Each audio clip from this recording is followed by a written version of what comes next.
Uh, So, good afternoon, students. So, welcome to the NSR College of Architecture. As a fresher, all of you have come today, and we have architect Jaisim with us. He wants to share his vast experience in his journey in architecture. So, he's going to share with all of you. So, before that, I got an opportunity to introduce him. I'll just give a brief introduction of architect and Professor Jaisim. Afterwards, he is going to talk with all of you. Please listen. So, Krishnaraj Jaisim is an architect and the former chairman of Indian Institute of Architects Karnataka chapter. Architect Jaisim completed his university education in architecture in 1966 from Madras University. He is an inspiration to generation of young architects, both as a teacher and as an architect. He puts the most difficult things across in most amicable way. He has bold views and believes in implementing them. In 1970, inspired by Ayn Rand's novel The Fountainhead, he started his practice under the name Jaisim Fountainhead. He has won the national competition for Cochin Stadia, won President's nomination for Small Industries Pavilion and the Taj Fisherman's Cove. Later, the firm began working overseas and ventured into other areas of building, such as the import and distribution of building materials, running scheduled contracts, and running stone crusher and fabrication unit. In 1980, he returned to India and settled in Bangalore.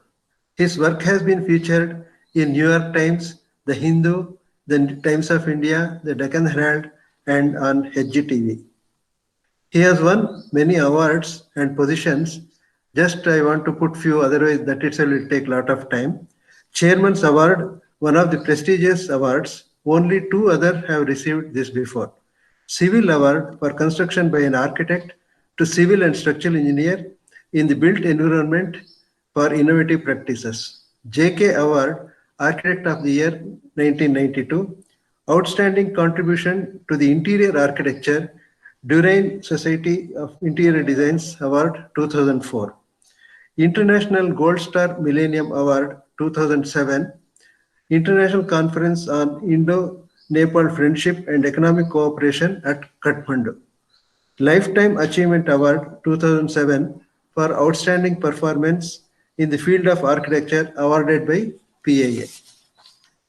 Then award for Best Commercial Architecture in 2008, CNBC Awas Cresil Real Estate Award, then JK Cements Chairman's Award, then NDTV Lifetime Achievement Award in Architecture in 2014, Trends Excellence in Architecture Award 2018, REBA Recognition Award 2017 for the Saddle Shell Auditorium, Sri Venkateshwara University, Tirupati, designed and executed in 1968. He has convened many architecture-related conferences. He was convener for the Indian Institute of Architects International Conference in Bangalore, convener for workshop on innovance, cost and energy effective construction method systems. And his other affiliations are Fellow United Writers Association, Fellow Indian Society of Lighting Engineers, Fellow Indian Institution of Valuers, then Charter President Rotary Club Cubbon Park, past President Practicing Architects Association, he was member treasurer for Board of Governors Instruct, then Professor Emeritus and BOG in BMS College Baswangudi and BMSSA Yelahanka, visiting professor to various colleges of architecture. He was advisor to Bangalore Central University. These are some of the things. It list goes on, but I think I will stop it now so that you can hear from Jaisim. All of you, he is going to share his thoughts and ideas about architecture with all you young people. So now I will leave it to Jaisim. I request Professor Jaisim to share his thoughts with all of you. Thank you. Namaste.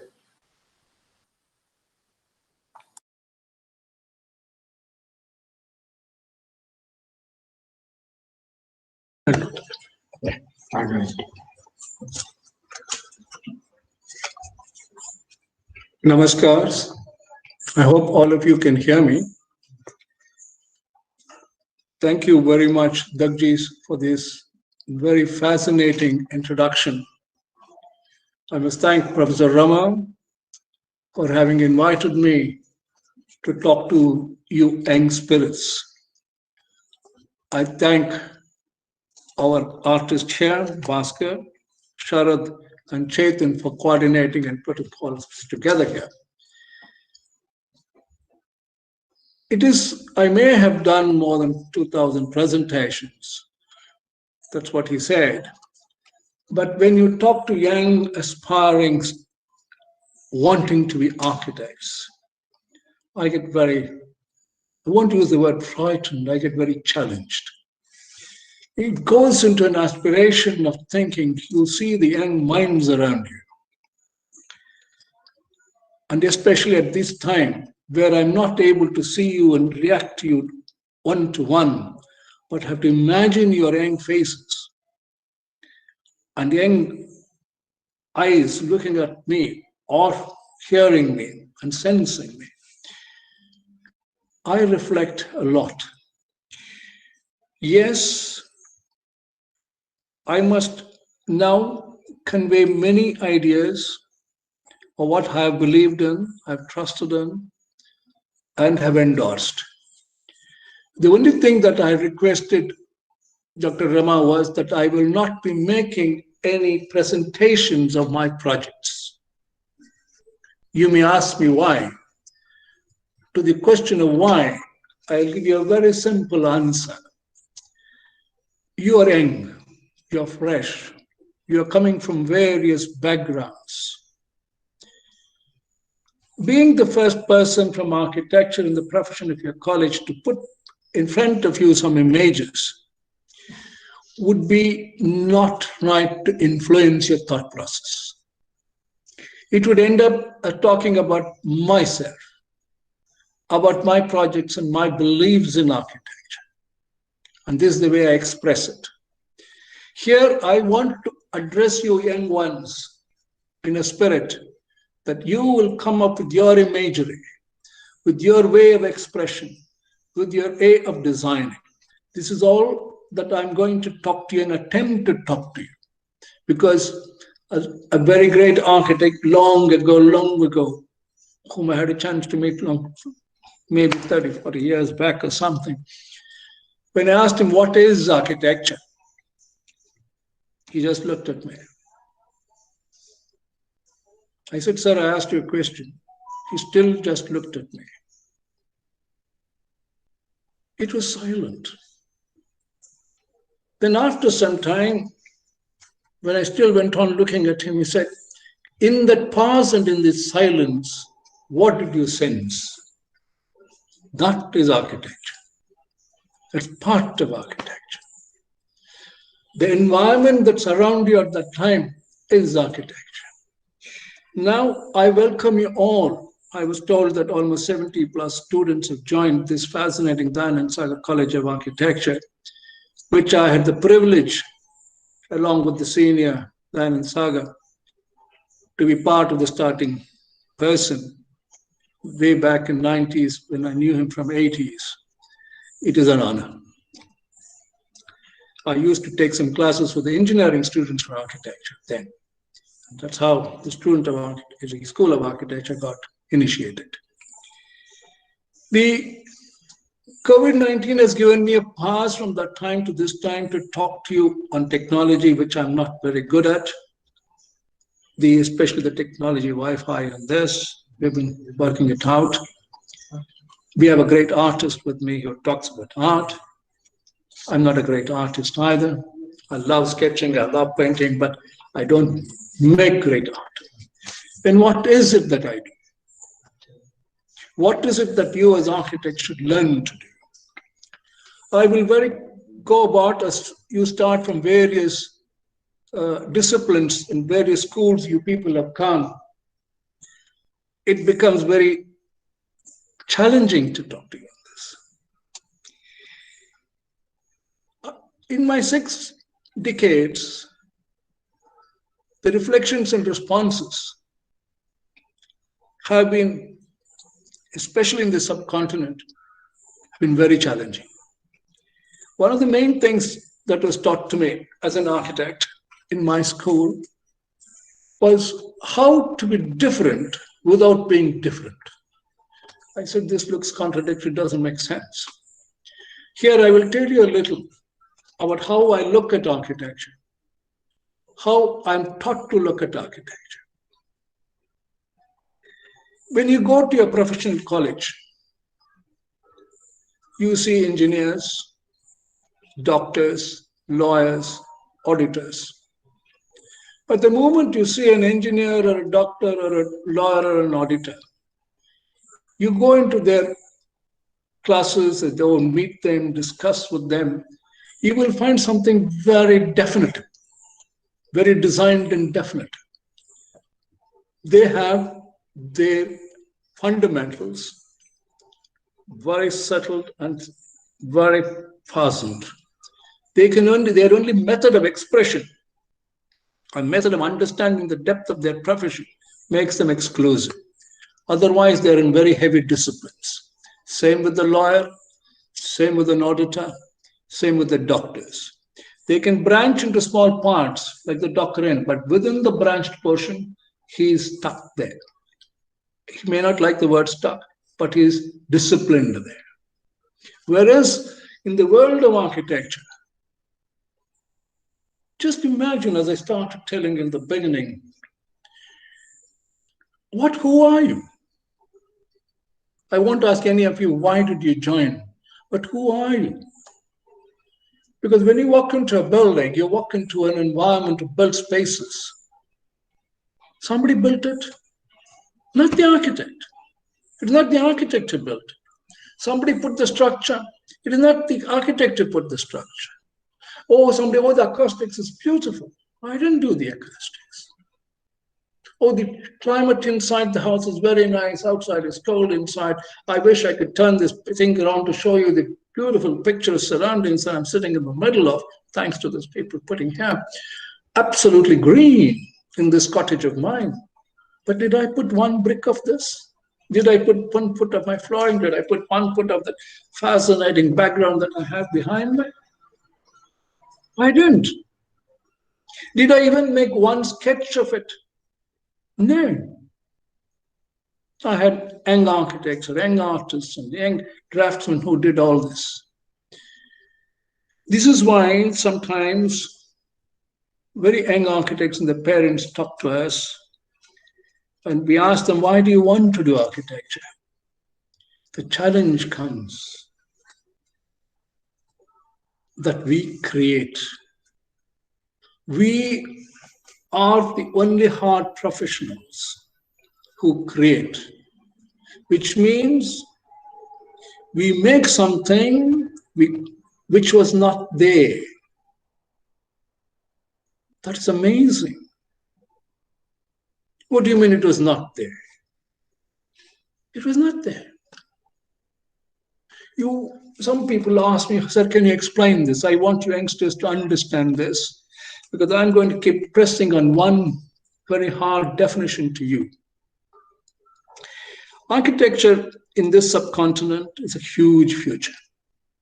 So don't worry about the professional aspects of it.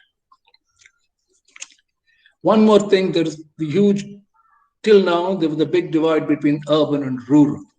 The big integration is happening. The cities are overgrowing.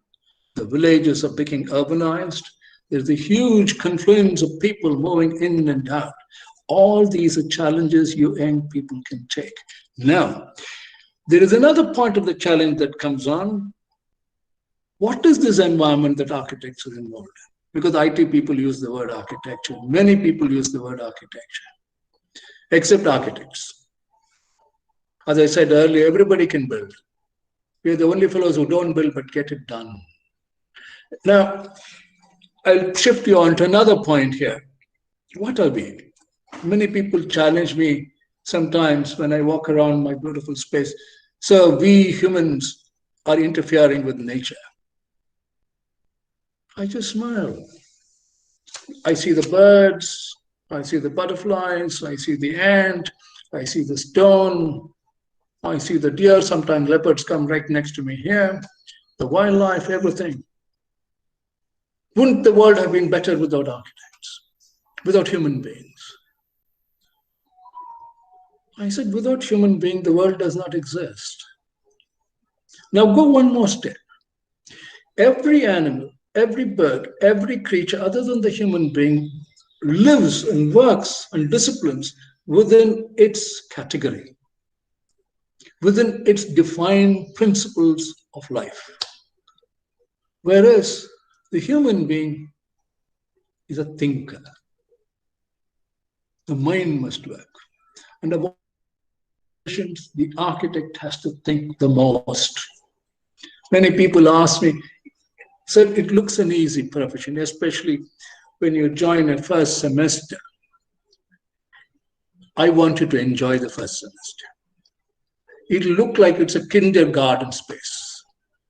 You'll be playing with colors and sketches and paper and things. You say, what is this fun? Your parents might even wonder, what the hell are you doing? Going to LKG. It is precisely going back, unlearning everything that you've learned, going back to kindergarten, and then learning life again. That is architecture. Then you will find, oh, you may tend to take it easy. You may tend to take it differently. But the moment you go beyond the first and second semester, I'll find many students, sir, it's too much work. I thought you said there is no work. There's too much work. Whereas an artist will say, I won't paint today, I'll paint tomorrow. An engineer will say, you give me all the details, I will give you the calculations next week. But the site, the client,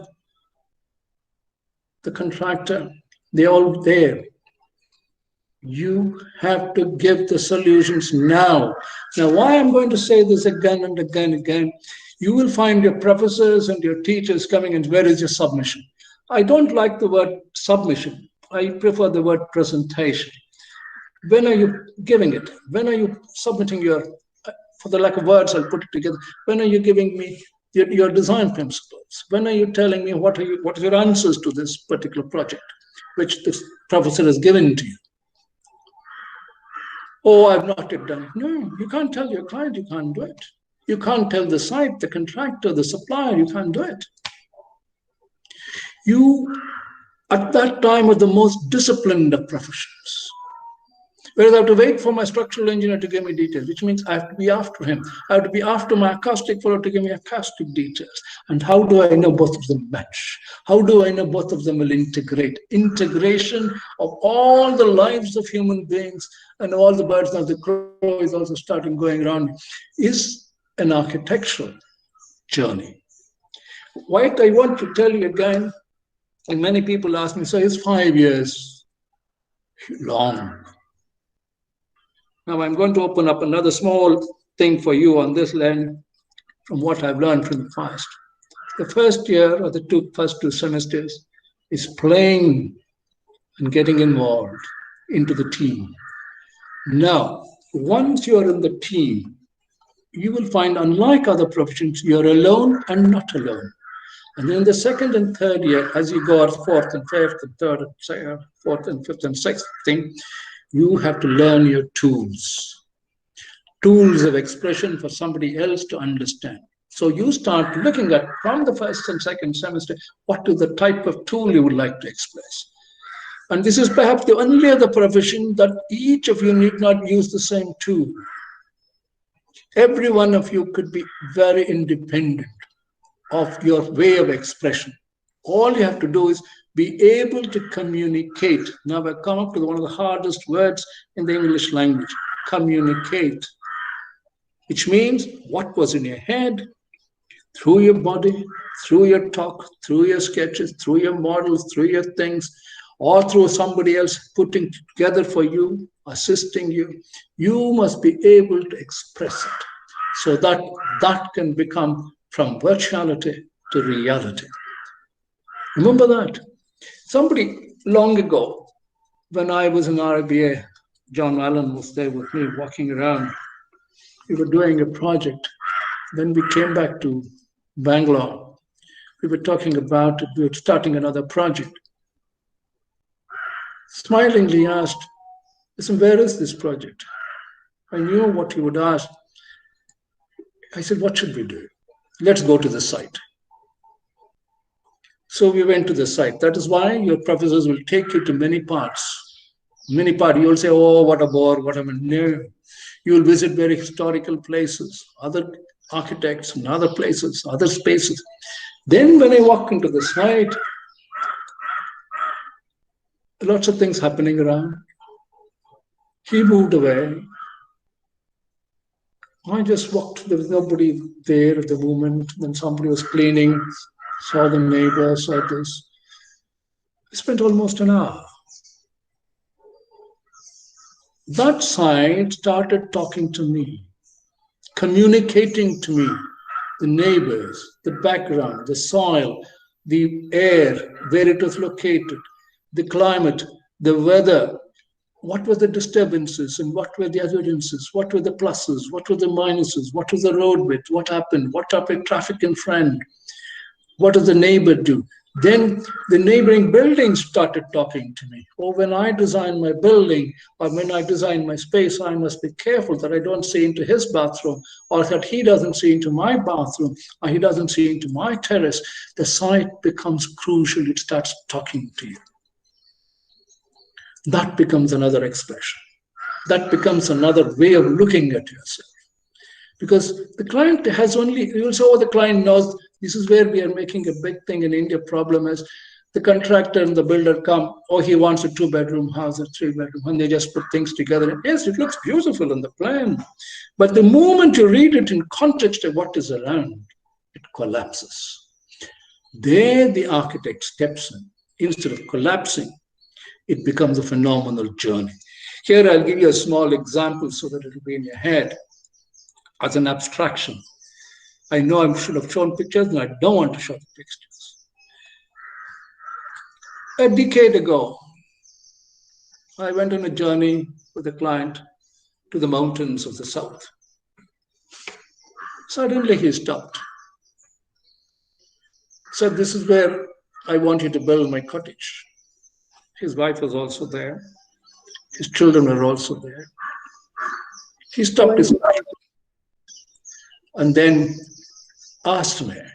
So this is where I want 2 bedrooms, kitchen here, servant quarters here, service quarters here, 2-car garage for me and my wife, if somebody else driving, children will come, holidays and all.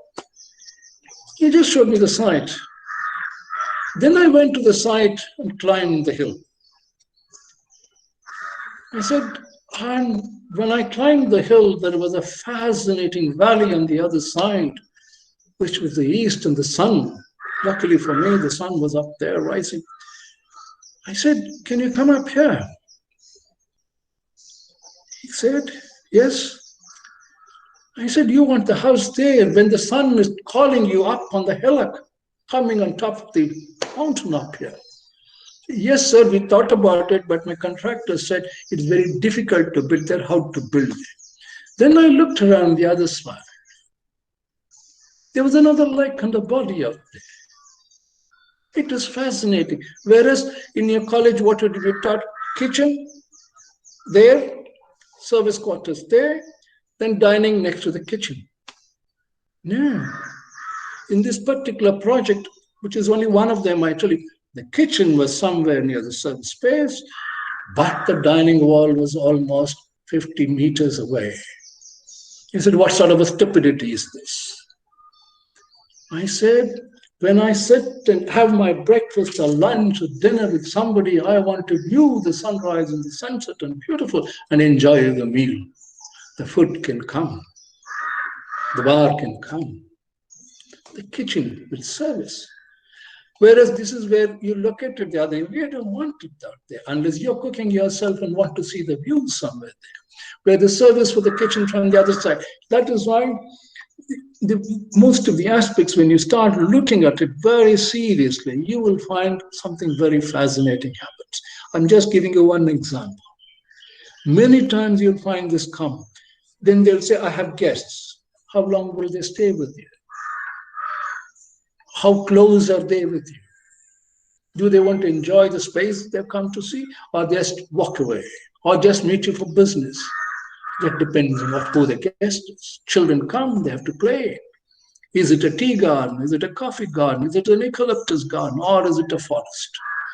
Do animals come here? When we did a resort house, which we started as a resort for what we call a weekend home for somebody else, then we found, by just watching for some time, like here where I stay, I said, what is happening out beyond? They said, so there are elephants they're crossing. We are in the cross line of the elephants' walkways.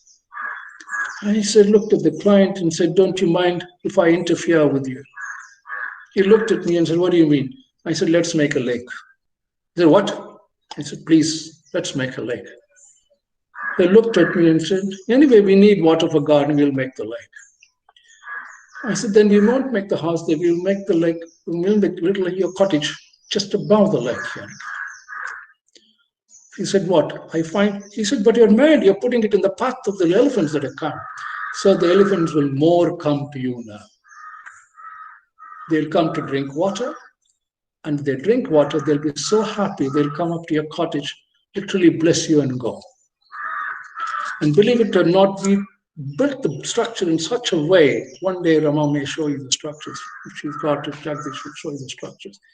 The elephants will come and in happiness brush against your house and go. Will it collapse? So that is where the structural engineer and I get to integrate and say, how do I build a structure where the animals are friendly, brush with me, and go on their journey, the trumpet up. It makes a big difference. Same way when you come to an urban place, which I told you earlier. Same way when you come and design an office project, when you design a showroom, when you design everywhere, the action and the movement of the human being with the elements around it is unbelievable. Now I've used another fascinating word called the elements. Basically, there are 5 elements. Actually, there is infinite elements. But for fundamental understanding, there are 5 elements. You know what they are because you're all from school coming up. And there are 5 senses. Actually, there are infinite senses.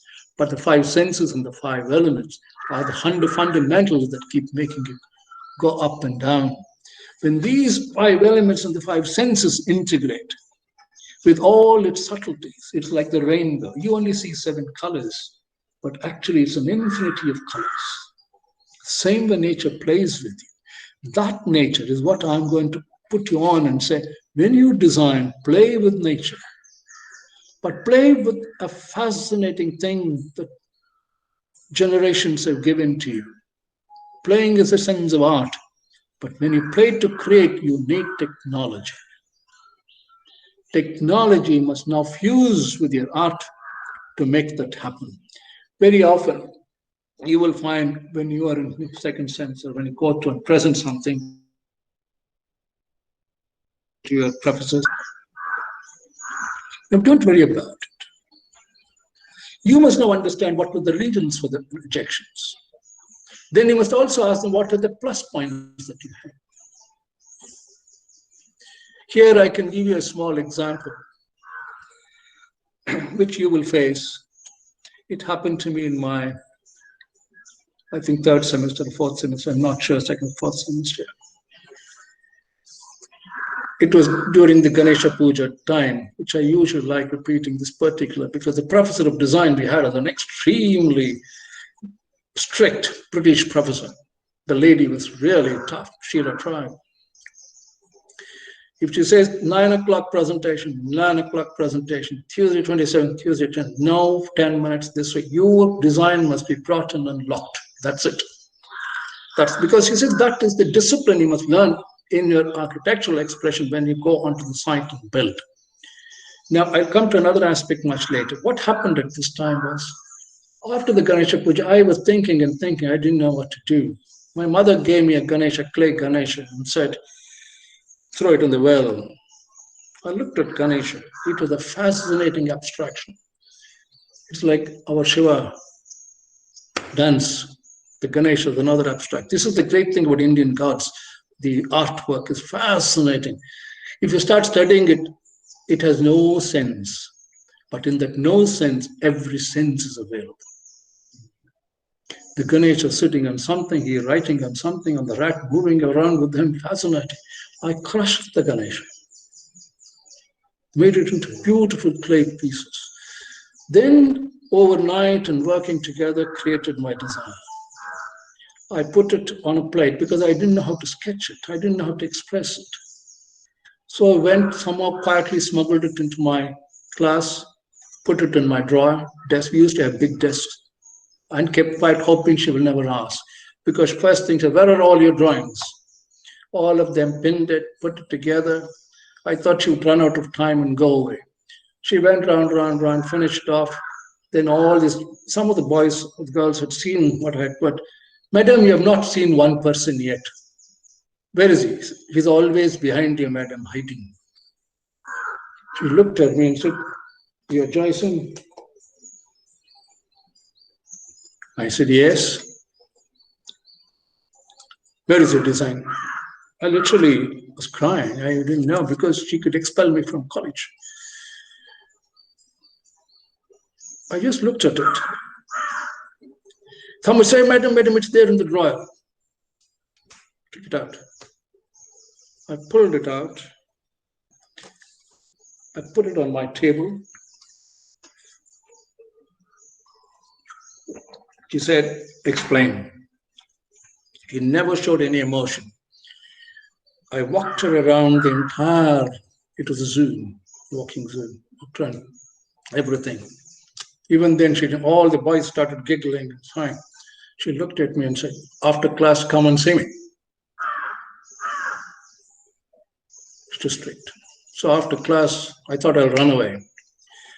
But they made sure I went up. The principal was there saying, so what are you doing here? Madam never asked anybody to come to her cabin. You must be bluffing. The peon also said she never lets anybody come. But she heard it and said, yes, I've asked him to come. Then I went and she said, sit down. Peon looked at me saying she has never asked literally anybody to sit in front of her. She asked both of them, please leave us alone for a minute. She looked at me blank and said, I only want one answer. Did you do it? Please be frank. I said, yes, ma'am. It was Ganesha Puja. I didn't know how to express it in sketches and lines and things. I was lost. So the only way I could three-dimensional thing is make it in this clay. I made a three-dimensional expression of this. I was not sure whether I was right or what, whether it's the correct way of presenting or something. She came round, clapped me on the back. Just continue to do what you're doing. Forget whether you pass or fail. You will one day make it. Believe it or not, that made me. The way that each of you can express is different from the other person's expression. Some students are good at sketching and coloring. That doesn't mean you have to be good at coloring and sketching. Some people will do 3D or perspective. You don't have to do 3D perspectives. You can express it in another way. So each of you has a talent which is different from the other. This is the only profession that can capture it. No other profession can capture it individuality. Yet, we individuals have to work with many other individuals to master our 19 to 30 disciplines to create that space. Otherwise, what happens? We start looking at history, copying it, going back, imitating it and putting it. Imitation is the worst form of architecture. Never imitate. Copy if it is good, but that translate the copy to your understanding. Copying is different. When I use the word copy, I have to talk some language. I'm copying English to talk to you. Now, I'm talking to you in one language, which is Indian English. Imagine how many languages are there to express. Similarly, there are more languages of expression in architecture than in any other form of human activity. That is one thing. Each of you have a language. Yet, please note it here. If you don't know the language, don't mutter. Many of you people listening to me go back and fight with your professors and say, so Professor Jaisim said, I can express it any way I want.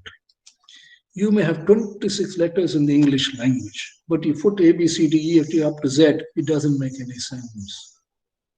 There are a few of the letters which make a word, and some of the letters make a sentence and communicate, and many sentences make a paragraph, and many paragraphs make a chapter, and many chapters make a story. That story writing is with 26 letters, but it has got a sense of order.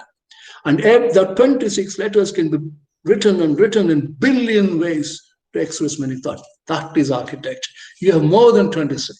You have so many materials, so many senses, so many elements, climates, weather, people that you interact with. All that makes a big difference in an architect's life. The animals that run around. Sometimes, even today morning, I see some inspector has come here. I don't know, it's a rat or a lizard has come out and made a little mess. Probably it's having fun at me. It's watching me and saying, what do I do?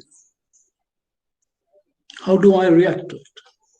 When I walk around, the birds come there. How do I react to it? When I go to the lake, there is a swan there. There is another fellow there. How do I react to it? Can all that psychologically impact my architecture? Now I've used another word called psychology, which is human behavior. Now, you take away human behavior, life doesn't exist. Because human beings are the fundamentals of life in this earth, on this world. Maybe there are other places in the universe. Now I'm going to touch another small area. How much time do I have? 20 minutes. Not so much. Okay, that's a lot. There's another area which I want you to understand very clearly. Some of your professors may be against you. Some of the teachers will say the thing. Remember this. They all come with their experience, like I come with my experience. So they are looking at you from their experience, from their language. And you're now trying to express another language. But to learn and master the language, it takes time. Like I told you, the first 3 years takes you to look at the tools. The next 2 years is the exploration. Don't do too much designing in the first, learn the tools. Then start looking at design. And to me, if I ask me honestly, you then go explore into the world of the other architects. Like they said, I was put into car manufacturing center, then I went to all sorts of places before I learned how humans behave and patterns work.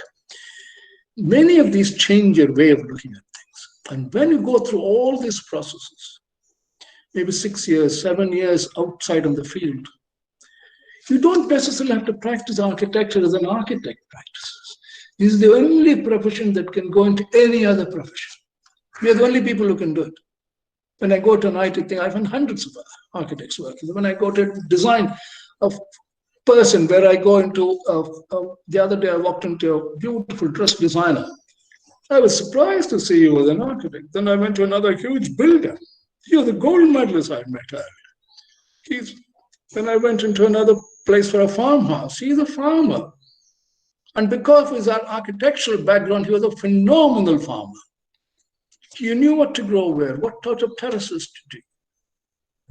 It was unbelievable. Now the new world opens for you youngsters in space, under the earth, and the way the earth looks at you, and beyond the earth, into other satellites and other universe parts. Maybe there are other lives. Imagine those lives and create imaginative projects. Whenever you're asked to an imaginative project. 5 minutes, then questions. Oh, that's what I thought. That is excellent. Otherwise, that's good. 5 minutes is fine. Now, you need a curriculum. Very fascinating curriculum, which is not defined, yet defined. As I told earlier, we are the only profession which works with definitions and has no definitions. We are the only profession that has to speak without knowing what to specify. Because Material plays with you. Now in college, when you go to School of Architecture, you must learn to be guided. You must learn to be disciplined enough to listen to the person and then interact with the guide. All the time interact. It makes a big difference. I've talked to you about role of art, role of technology, time, space, culture, ethos, acoustics. And then there are so many countries and so many people and different things. You are now into the verge. I love this period of COVID-19. Somebody asked me, sir, did you feel fed up? I said, no, I as an architect loved these 10 months of total isolation because I learned a lot by being alone, by being not in the site. Only now I started going to site again. I've not traveled out for the last 10 months, but being alone, I went into my mind. What all? At that time of practice, I didn't find the time to go into my mind. Now I find I have the time to go question each material, question each space, question each client, question each sense and element. Then something happened. I want all of you to be bold to question your people. A question is not necessarily an argument. Question need not have answers. Questions need not have solutions. In fact, if your question has no solutions and answers, the question is good. Because you're questioning something. Don't be worried if the person has not given you an answer. Don't worry if there's no response to what's happening. Sometimes this is where I like workshops in colleges, because you go play with the material, go with the play with the senses. The materials can be anything, from your hand to your head, to your cycle, to your motorcycle, to your car. It can be rubbish, it can be stone. There is no material that can cross an architect without expressing itself. Remember that. Anything. And any industry, any person on the road is a person to talk with you. Even persons at 96, I have lots of 96-year-old people, I have little kids. I find the innocence of the kid and the last person of 96 is very similar. And between them, people talk to you, people discuss with you. And then you start talking to the dogs, you start talking to the cat, you start talking to... People think I'm mad very often, because I look at things and start talking to the wall, as I said in the site. But I find something happens. Don't be worried about it. If you can keep recording, if you can keep sketching, somehow do it. But don't use too much of your photographic technology to record things and come. Imagine what you imagined of that space. Whereas your photograph will capture what it is. No, capture what is beyond it. If you're a fascinating photographer, you can capture beyond what it is. Then you get to the depth of it. Then you start studying it, start speaking to you. Be very careful. Record all the talks and lectures that happen. Don't worry about questioning your professors in class. Question them with respect and honor. It'll work. Integrate within yourself. Remember, you can all join together in a project, but the project is alone. You are a single. Architects cannot merge to do a project. You can only discipline at some points. You get my point? Very difficult. It's only when somebody builds a space, you can walk in as an interior designer or a landscape person or something. But always the mind is one that has worked on the whole space, especially great architecture. The other good spaces are there. Great architects, very difficult, but please attempt and attempt and attempt at that level. Go beyond the imagination. We are the only people who can go beyond imagination and work with the materials and reality. Keep doing it, you will find yourself in a world of total adventure. I call architecture an adventure. Sometimes I'll end with this last few lines. Whenever you go into a forest, make sure the path you came with is totally brushed off and you're left alone in the forest, in the middle of nowhere. There is space above you, trees around you. And twist yourself so that you didn't know where you saw the sun, where you saw the sky, where you saw the moon, where you saw what. Then walk. That path is your path. That direction is your direction. You may meet people, you may interact people, you may meet other parts of nature, other parcels of human spaces, other things, but that is your journey. And every step you make is a journey. Sometimes you make a step back. Nothing wrong. Sometimes you may run. Nothing wrong. Sometimes you get feared and sit or climb a tree and sit on it. Nothing wrong. Sometimes somebody will capture you and take you out. Nothing wrong. Learn. Learning is 100% continuity, which today, if somebody asks me, what do I know of designing a building? I said, I don't know anything. Please let us go visit the site, let us visit the client, let us visit somebody, and then talk to him. One thing, physically, my body cannot climb many things which you youngsters can climb, but my mind climbs. And then I come and sit and say, why did we do this here? Why can't we do this here? Something opens up. Whole new expression opens up. And if you find your way of doing that expression has helped others, or assisted in creating environmental spaces in a neighborhood or other spaces, and created an influence among that space, you have done your job. Economics will work, that will work somewhere. But do your journey. It's a fascinating journey that you've all joined. It looks easy in the beginning.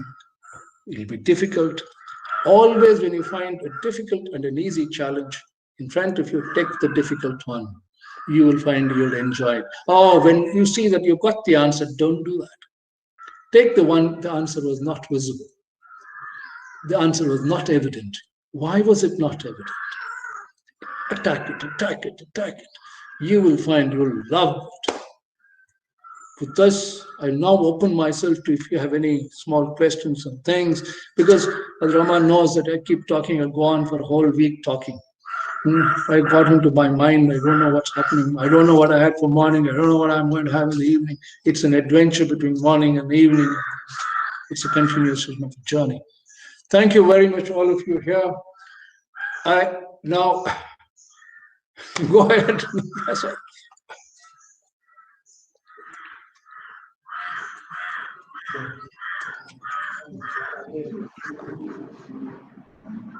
So can you hear me?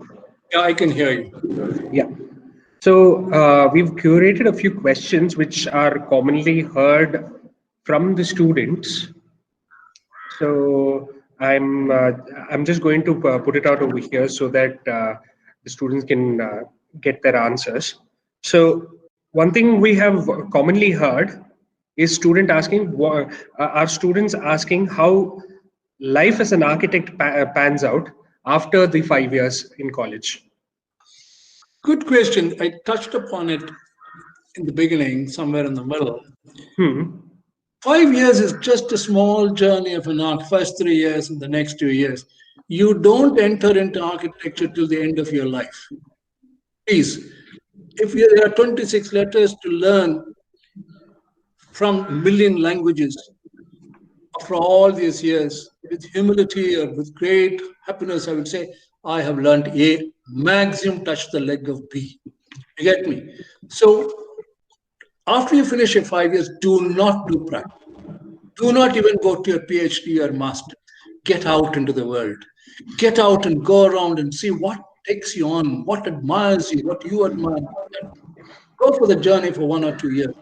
I go on a bicycle if you want, go and work as a waste marketing person or an industry or at an art gallery, wherever you want. Sweep the roads if you want, not for minimum 2 to 3 years. And then if you have the opportunity to work for a very senior architect or somebody whom you admire, join the person for some time. You may then find who was your hero in the college is not necessarily the hero when you practice. Something else happens. Your own thought process changes. Then finally, when you're ready, take the challenge in any direction you want. Practice is not necessarily practice is very complex in its own way. It's a different world, but that's the journey. I will take the journey. Most important.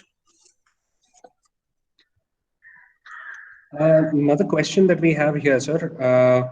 Are there any motivational tips to survive and succeed as an architect or as a student beyond, as an architect and more importantly, as a student? One is a student for life in architecture. Your 5 years just happens to be 5 steps of your journey. You can even break and come back and continue the journey. But it is, you must be very positive in your life. To be very frank, when I left all the office and when I came back home, I said, I think you must start on your own. I had no clients, I had nobody. Father had given me a little thing and I had got a little house with what little money and left. But as soon as I went home, there was somebody sitting outside. He said, I understand you are no longer working with that firm, you're on your own. I said, yes, sir. I want you to do me a project. I didn't ask him questions. He just put me in his car, took me far away. Believe it or not, even after 50 years, after I did the project, every year, he or his son or his daughter or his wife calls me up and says, thank you for building a project for us, or doing that project for us. But it was he who gave me the opportunity. The opportunity will come from somewhere. I don't advertise. Have you ever seen me advertise? Have you ever seen me compete? Have you ever seen me go for any project which is another architect? In fact, if I see another architect walking next to me, I tell the client, please hand over the project to him. I don't want it. My journey is alone. It's a lonely journey, but then others join me. And in the joining, sometimes I escape or I run away because I still want to be alone. Yeah. So we have a question here, sir, which we've seen from the students, and some faculty also have asked this question, myself included. For any project, where does the design process end? And when do we call it a good design? Now you're entering into a very dangerous mode at this point because many of the clients today, but I don't think it's a question for the first semester, but it's more to you seniors. Has all your drawings been finished? Have you completed your set and handed it over? Then after that, they will build. This is Western way of doing work, or European way of doing work. The Japanese are also trying to do this. That to me is not architecture. That's why I tell you, very often it happens to me, architecture is a journey. I start doing the foundation, I start doing the building, then I go to that project. Then the project smiles to me and said, you walked in there, but the contractor's building said that's what the drawing said. The drawing did not talk to me properly because it's not working with the site. I think I'm going to move it. What happens here is the economics. This is where project management and construction management fellows come and catch us. The moment they catch us, it dies. Architecture dies. It collapses. You have to get over them very softly. If there's a good client, he will understand that you're doing something. It takes time. It is a process. Some of the time you just smile and say to hell with a little choke, a little hurt or something, and accept. But if you can have the patience to conquer the time, go ahead, it is. Because to be very frank, what was yesterday is not tomorrow, not today. As you go and see the site, it is, many people do virtual buildings and not, it's all imaginary. It doesn't work. You see the difference between New York and some of the New York, outgrown place, beautiful, but most of the other cities are horrid. I don't want to express certain things, but since you asked this question, the worst project I've seen in India is Chandigarh. It is dead. Grid is not India. We are not an army disciplined human beings. The moment you get out of Chandigarh, it's beautiful organic spaces around. Why didn't Chandigarh repeat itself? It was so great an architect. But his individual buildings were great. But Chandigarh is a thing. That's another story I'll tell you some other time. Chandigarh students now love me now. Every year, if the COVID was not there, I would have gone again and again because they say, sir, you defy the logic of this place. Teachers, learn that.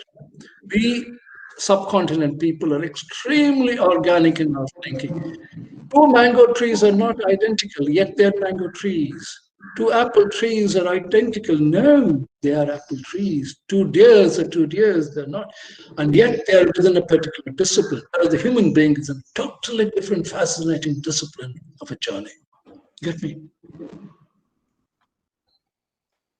Yes, sir. All right, sir. Thank you so much. The session was definitely invigorating, and I hope these students can take back a lot of inspiration from what you have said today. Um, I now ask Professor Dr. Rama to give the vote of thanks. Yes, good afternoon, everyone. I express my deep gratitude to Jason sir for consenting to address our incoming batch. And sir, I really like that you don't like the word submission and ask students to be present, to be mindful. That is really a challenge and the most important thing. Jason sir, you convey so much passion for the profession after 6 decades of immersion in this way of life. We are blessed that you have shared today a part of this energy with all of us. You are a constant inspiration, sir. And I thank you on behalf of the management and faculty and team of the Anand Sagar institutions once again. And I hope and pray that you are able to inspire us like this for many more years. And I'm sure the students have taken away a lot of thoughts which will sustain them. Because we have particular challenges here because we are all in remote mode. They have not seen us, we have not seen them, and they have not met each other and made friends. So the start of any course is energizing by meeting new friends and new people, and that is yet to happen. So I also extend a warm welcome to all students who want to come to college. You can start coming in. And without any fears, we are a large building. You have not seen the building yet, I suppose. We have a lot of space and distance. So you're always welcome. And I hope to bring you to the students many more times in the future, sir. Thank you so much. Thank you. Thank you very much, all of you there. Thanks a lot, Rama, for putting this together. Great pleasure. I hope all the students are welcome anytime to question me anyway, as long as you put it together and send it to me. No problem. Thank you, sir. Thank you.